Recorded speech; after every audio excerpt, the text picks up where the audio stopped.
We remain steadfast in our commitment in delivering local news that matters, stories that inspire, enriching the lives of Filipinos in Central and Eastern Visayas, in the Philippines and across the globe. This is your GMA Regional TV, kapuso ng bawat Pilipino.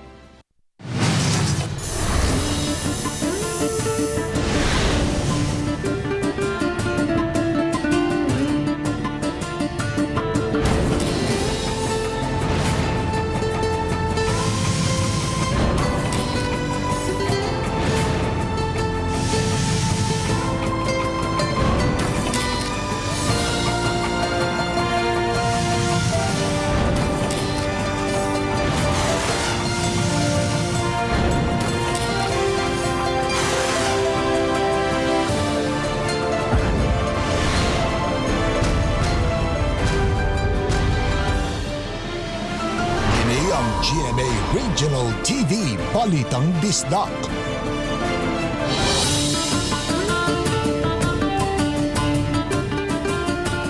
Mayong hapon na kining inyong GMA Regional TV, Balitang Bisdak, ang bugtong kasaligan, kasandigan o kanangpan sa mga Bisaya. Ako si Bambi Nolsaro. Nga maghatod sa labing dako mga nagunang balita nga mahinungdanon sa Central ug Eastern Visayas. Ako si Alan Domingo. Ako si Cecil Kibod Castro, live sa GMA Complex sa Dakbayan sa Cebu. 70% na sa mga medical frontliners ang nabakunahan sa Dakbayan sa Cebu. Pipila kanila ang nakasinati og mild side effect ug wa raw sign nakasinati og grabing epekto sa lawas. Samtang nagpadayon pa ang vaccine rollout sa syudad gamit ang Sinovac. Ania ang report. Naabta na mo kini mga medical frontliners nga nagpaabot sa ilang turno sa bakuna sulod sa uso ka mall ngaghimong vaccine site. Apil sila sa matusukan sa 2,700 doses sa Sinovac nga dugang miabot sa syudad. Suma ni Dr. Jeffrey Ibones, opisyal sa COVID Vaccine Board o City Health Officer nga niabot sa 70% na ang nabakunahan sa nakalista nga mga health frontliners. Sa mga listahan, adunay 6,570 ka mga medical frontliners ug kapina sa 4,000 ang nabakunahan hangtod karong adlaw. Nakita gid nato no nga ubay-ubay na gid sa atong mga healthcare workers ang nagpabakuna karon. Manang nindot paminaw no nga atong mga healthcare workers magpabakuna na gid sila. Samtang gitugan ni Dr. Ibones nga sa tanang mga nabakunahan way nakasinati og grabing epekto sa lawas. Hinoon, adunay pipila nga nakasinati og mild og naandan nga sagad mabatyagan sa ubang mga bakuna. So far sa katong 106 nga among gi-inject last week, ang ila ra yung side effects nga among nakita is labad sa ulo ug sakit sa injection site. Other than that, wala mi nakita nga laing problema no. Gipangandaman usab nila ang pagpamakuna na sa mga senior citizens. Giangko ni Dr. Ibones nga aduna paghihapoy mga tiguang nga mahadlok sa bakuna ug hagit nila kung unsaon sa pagkumbinser. Nagpadayon ang pre-registration online sa vaccine rollout apan medyo nakasinati sila og problema sa koneksyon ug ila na kining gipangitaan og solusyon. Kauban si Cleofer Lumayag, ako si Alan Domingo. Balitang Bisdak. Samtang ipadayon usab karong adlaw ang pagpamakuna sa mga health workers o ubang mga frontliners sa Dakbayan sa Mandawi human sila makadawat og dugang dosis sa bakuna. Ano na live report si Nico Cirino. Nico?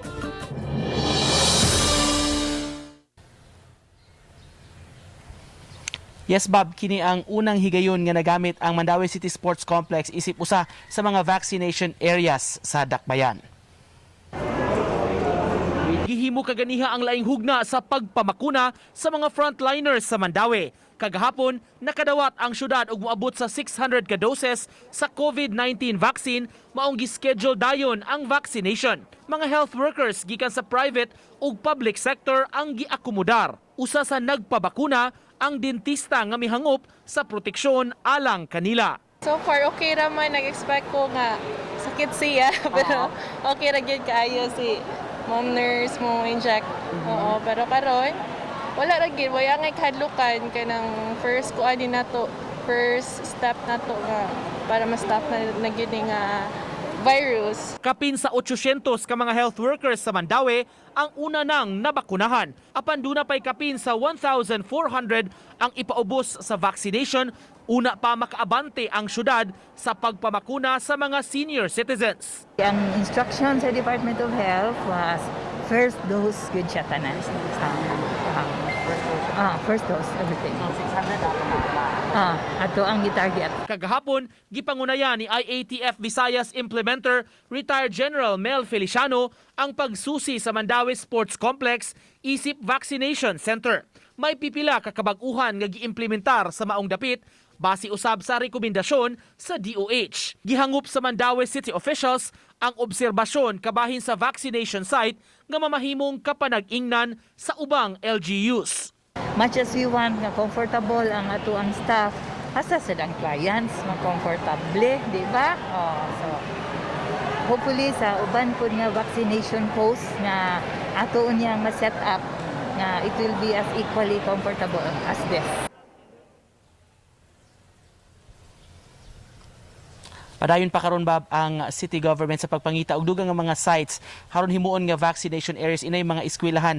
Nangita sila karon og kini mga gym ug ubang hamugaway nga mga lugar. Samtang gipahibaw ni Konsehal Nerissa Ruiz sa Committee on Health sa syudad nga sa vaccination karong adlaw na moabot sa 20 ka mga tawo ang nakasinati og pagtaas sa ilang blood pressure human nabakunahan. Wala hinuoy mga adverse nga mga side effects nga nasinati ug miubos raman sab sa katong mga nakasinati sa mga slight nga side effects Bob ang ilang BP human sab sila gipapahuway og gimonitor sa mga health workers. Bob?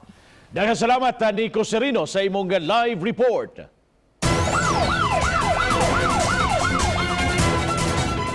Sakyanan nga nagkarga og mga dagkong LPG tank na limbuan sa Cebu South Coastal Road.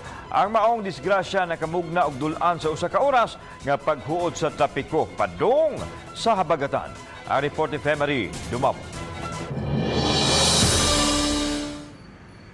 Kining nagkatag na nga dagkong mga tangke sa LPG duol sa utlanan sa syudad sa Talisay ug Cebu, maoy naabtan sa GMA TV Balitang Bisdak. Karga kini niining van nga nalimbuad human nibuto ang ligid sa likod nga bahin. Nahitabo ang insidente alas 9 ganihang buntag. Matod sa driver nga puro loaded ang 40 ka mga LPG tank nga dunay gibug-aton nga 39 kilos matag usa. Suma pa, samtang nagbiyahe sila padung sa barangay Tabunok, mo na lang iyang nadunggan nga dunay nibuto. Nibuto. Pagbuto, takilid siya. Ngutong ako action masag babag dito. Ako nang dutag break para di sa kalawas dito. Ano diya gisara tumbas tong ara. Maksi magtabog dito pikas linya. Ngutong dagan sa sakyanan ng padung. Dagan ang parang dito dagan yan dire mingaw parang dire. Swerte na lang nga wa ra na ang walang driver og pahinanti niini. Uwa usab na kaangin sa uban pang sakyanan. Apan nakamog na gid kini og paghuot sa trapiko sud sa 40 minutos ngadtong mga sakyanan nga padung sa bagatang bahin sa probinsya sa Cebu. Dali usab ni responde ang mga traffic enforcer sa City Toda, CDRRMO, kapulisan ug kabumbiruhan aron pagsiguro nga dili kini makabugna og grabing kadaot. Among gipasilidad man para to determine nga naabay leaking or wala. Mata among gibuhat. Initial na mo nga gibuhat para mabawaan na mo. Nya wala man, okay man. Oo. Kaya ang kuan ihang krudo kay dangog. Usa sa gitan-aw nga hinungdan sa insidente mao nga overloaded ang sakyanan. Pagka alas 9:40 ganihang buntag nakuha raw sab ang nalimbuad nga van. Uban ni Philip Patricio Grod Prado. Ako si Femery Dumabo. Balitang Bisdak. Hayan, masolusyonan na ang kakuwang sa mga hospital bed sa Lapu-Lapu City Hospital human gibuksan ang Phase 2 sa bagong building sa Maong Tambalanan. Siluan mayroon din na sa report.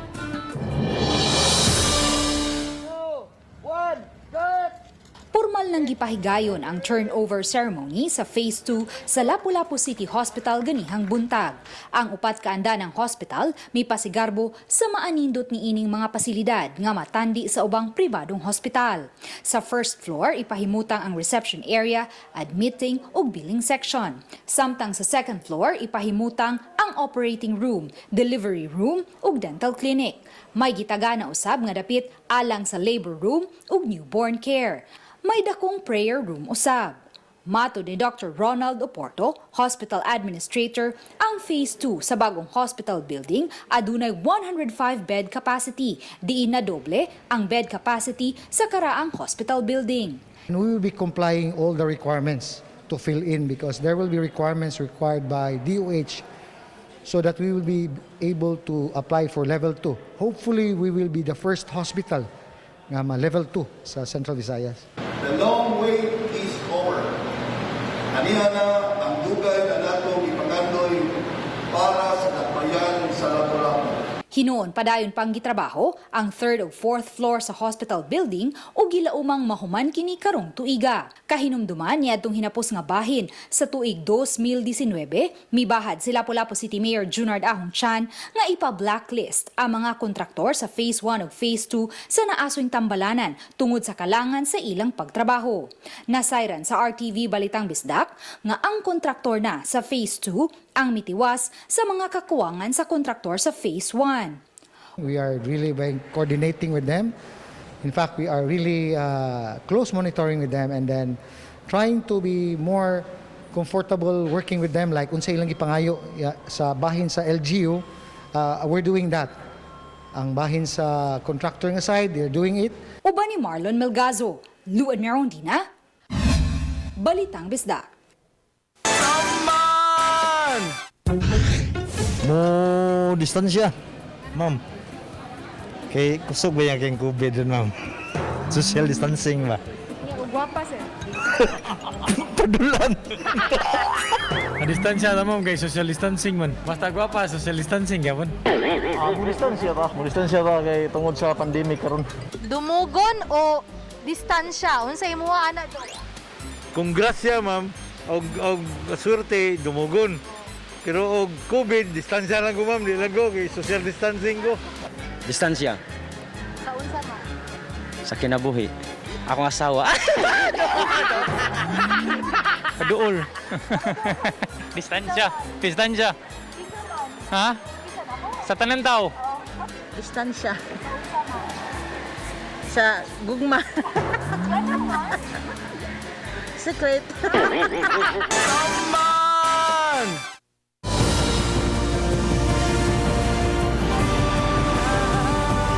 Kini ang GMA Regional TV Balitang Bisdak.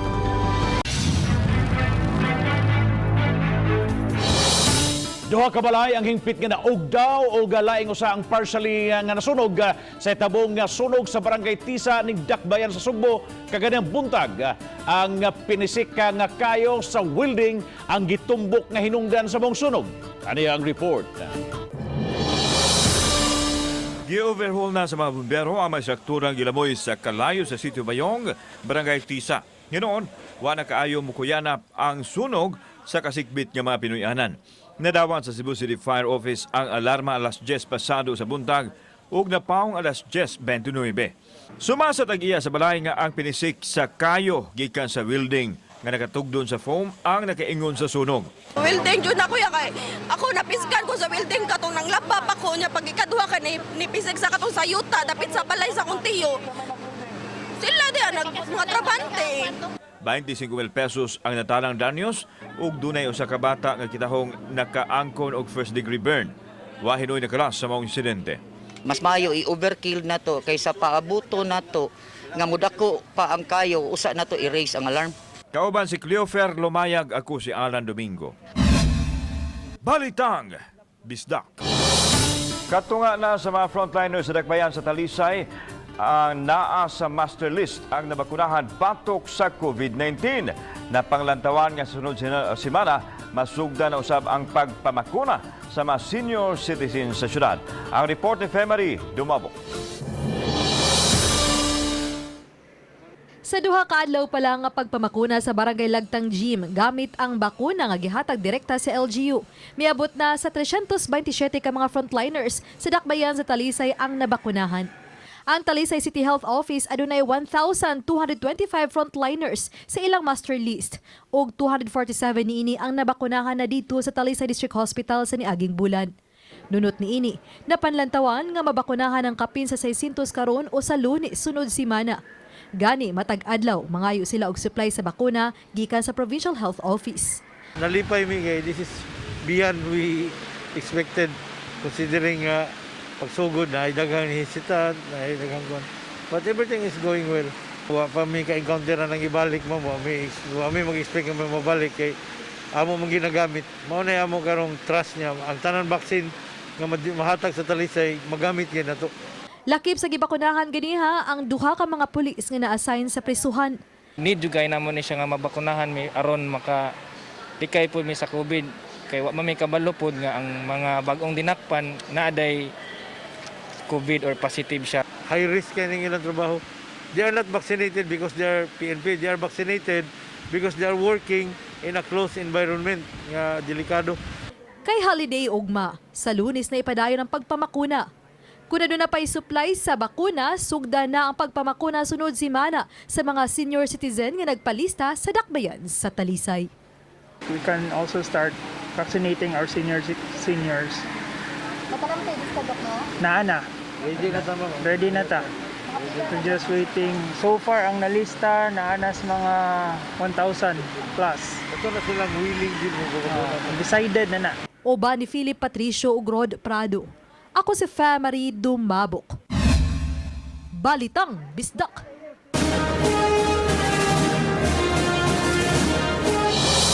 Kabahin sa pagtimaan sa kasumaran sa pagkahimugso sa Kristyanismo sa nasod, mao ang pagparada sa imahe ni Senyor Santo Niño ug sa Jubilee Cross sunod simana. Subsub na kining gipangandaman sa mga local government unit sa Cebu. Ang report ni Nico Sereno.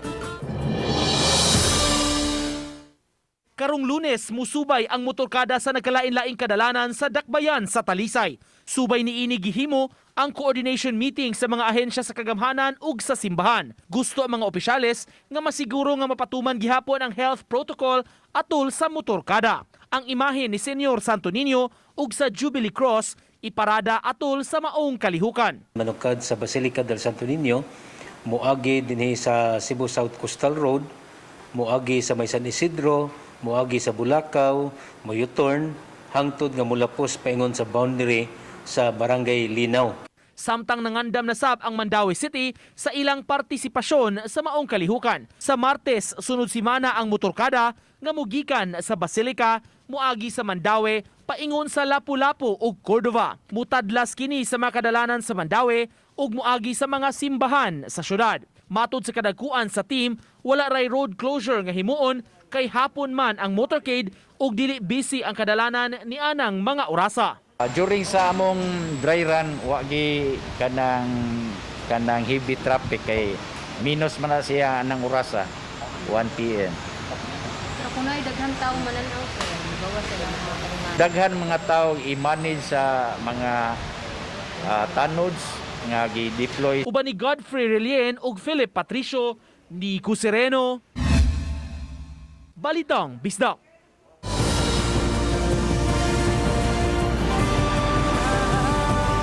Kini ang GMA Regional TV Balitang Bisdak.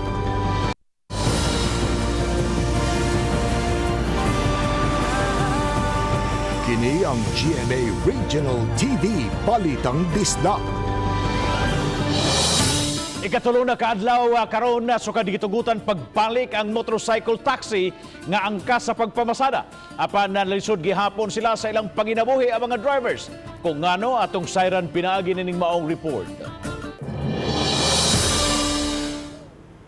Naabta namo kining mga angkas driver sa Fuente Osmeña nga nagpundo kay nagpaabot di ay og booking sa mga pasayro.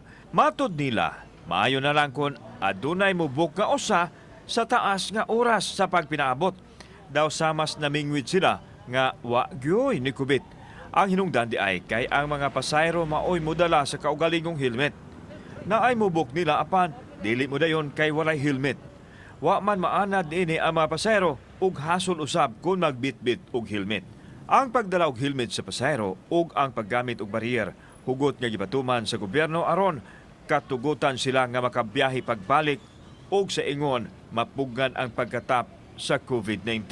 Ang yung kita karon sila ka porsyento ba? Mga 30% siguro sir. 30? Oo. Asa na ng 70? Putlang ka ni sir kay ayun, mingaw di kayo. Gipaniguro sa mga drivers nga safety sila ug ang mga pasahero kay mag-disinfect sila sa motor kada naog sa pasahero ug kanunay silang magdala og alkohol. Mga tulo na ko ka oras, sir. Oh. Wala pa gi-booking ni sulod. Sauna, binta to sauna kay kusog-kusog ito sauna. Bisan pa man og nabag-uhan ang mga pasahero, nagpasalamat ang mga drivers nga nakabalik na sila sa kalsada. Kauban si Cleofer Lumayag, ako si Alan Domingo. Balitang Bisdak.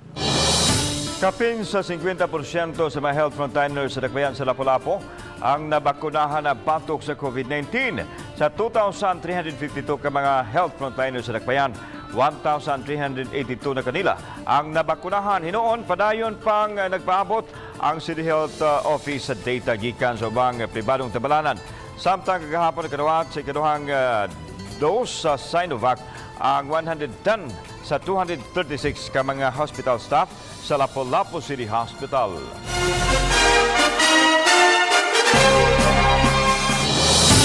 Bisan asa ang Pinoy malaumon gayon. Sama na lang niining mga overseas Filipino workers sa Riyadh, Saudi Arabia. Sa gipada nga mga hulagway ug video ni Jim Ray Buntas Dapin sa RTV Balitang Bisdak social media page, miapil sila sa tree planting ug desert cleanup. Kauban sa mga Pinoy ang ubang nationalities nga atwa usab sa Riyadh. Target sa tibuok Middle East nga makatanom ug moabot sa 40 billion ka mga kahoy ug 10 billion ka mga punuan sa Riyadh. Ang gihimo niining ato ang mga OFWs nagpakita lang gayud sa pagkambadasigon ug nagpakatapusab sa #SpreadKindness.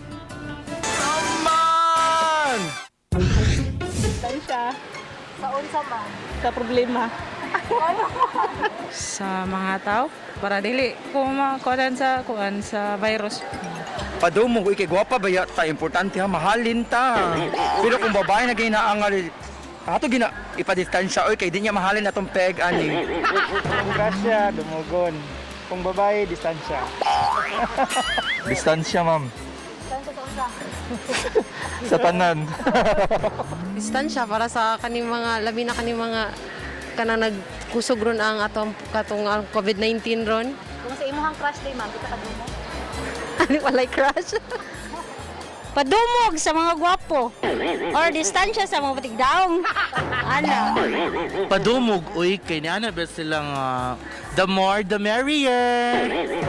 Distansya sa takaron kay naman tay COVID pero kung nasa kwardo padumog jud tag mga baby boy uy. Saman!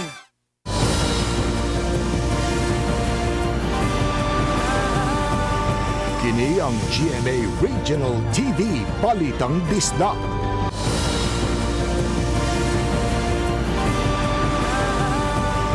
Kini ang GMA Regional TV Balitang Bisdak. Tungod kay summer naman, daghan na kanato ang nagpanikan nga mga ligo gyud sa dagat. Pahinumdum lang aron mas enjoy ang pagpangaligo sa dagat uban sa inyong pamilya, labi na kung dunay kuyog mga gagmayng bata. Siguraduhon nga may gisuloba silang personal protective equipment sama sa life vest. Siguraduhon usab nga kanunay natong mabantayan ang mga bata nga dili sila mapunta sa laom nga bahin sa dagat o baka sa swimming pool. O labaw sa tanan, mas maayo nga samtang bata pa tudluan nato sila unsaon sa paglangoy. Pipila lang kini sa mga angay nga timan-an na matod sa crisis managers sa Lapu-Lapu City nga si Nigel Banasya. Kay doon naman na nakalabay nga mga adlaw, pipila ka mga insidente sa pagpangaligo sa dagat o swimming pool ang nabalita din sa Balitang Bisdak kay may mga bata nga nangalumos sa patay kay wa mabantay sa mga hamtong nilang kauban. May pipila usab ka diryot makalas apan na-revive hinoon human gi CPR.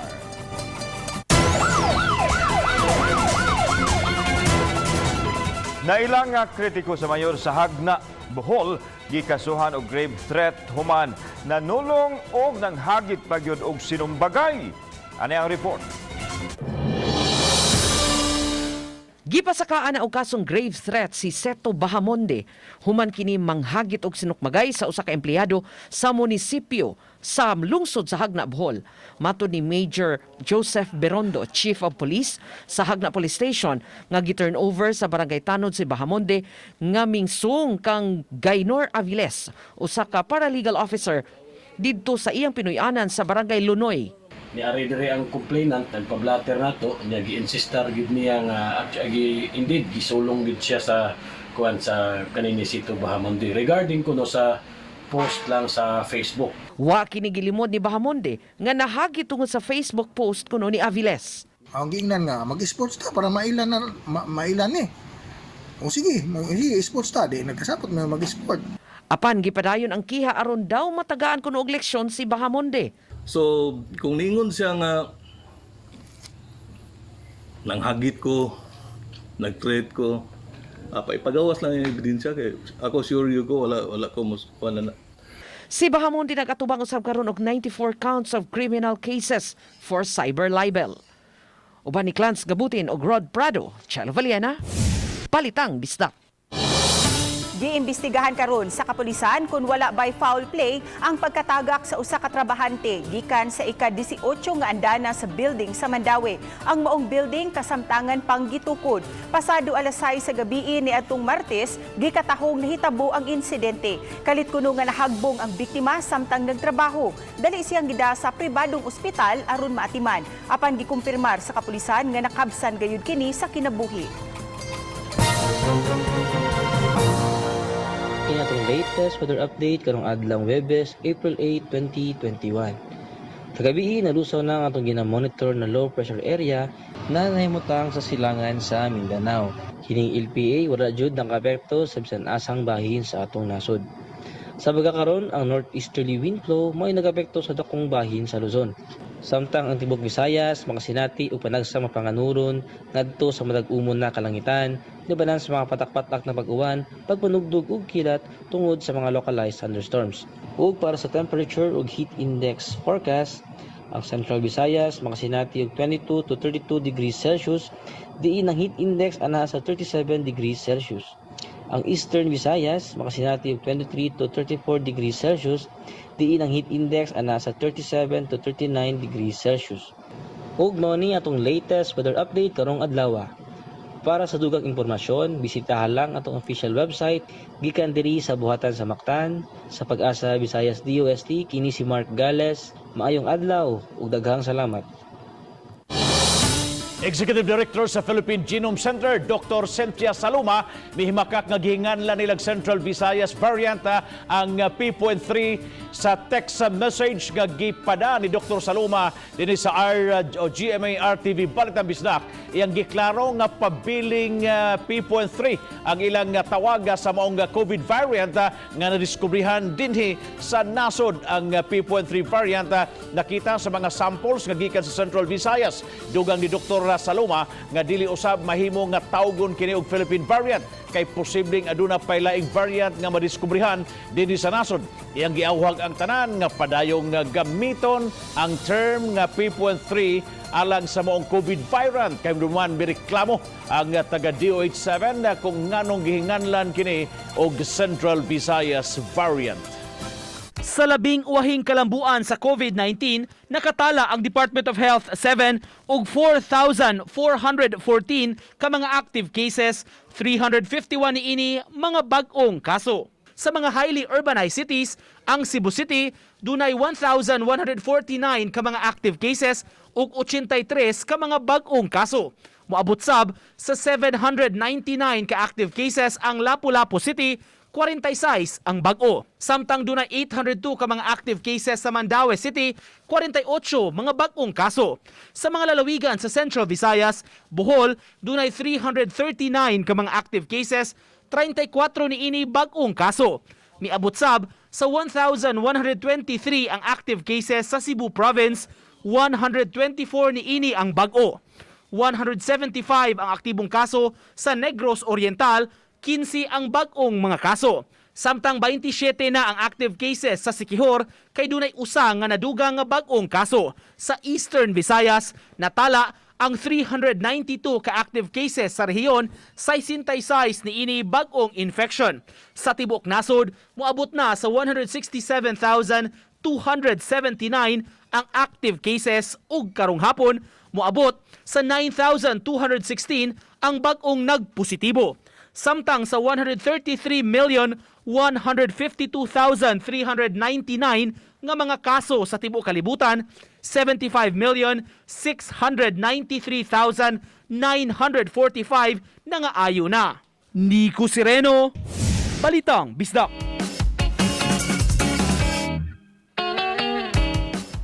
Mga pan nga sagad mapalit lang sa gagmayng bakery gihimuan og twist sa executive chef sa usa ka hotel sa Dakbayan sa Lapu-Lapu. Ang imong paboritong mamon nahimo ng tocino muffin. Ang tamis nga Spanish bread gipalamanan na og chorizo ug ginganlan og Spanish bread con chorizo. Samtang ang bahog-bahog gi-level up na ngadto sa cheesy bahog-bahog human dungagi og mga ingredients. Ang pig pie gihimo ng humba pie. Ug kay naila naman ang native delicacy sa Bohol, ang kalamay, ang kaniadtong plain ug bantok nga pan di Bohol, karon tamis-tamis na. Pipila lang kini sa mga lamiang pan nga mapalit sa usa ka hotel sa Dakbayan sa Lapu-Lapu nga gipasigarbo atol sa gipahigayong breakfast for the heroes subay sa nagsingabot nga quincentennial celebration.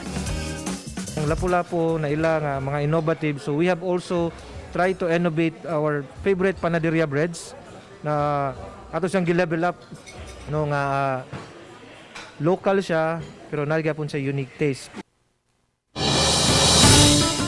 Mayong hapon sa itong magkapuso diya sa Laluigan, Siquijor, Bohol, Negros Oriental, Samar o Leyte provinces ug apil na ang atong mga international viewers. Amping kanunay mga kapuso.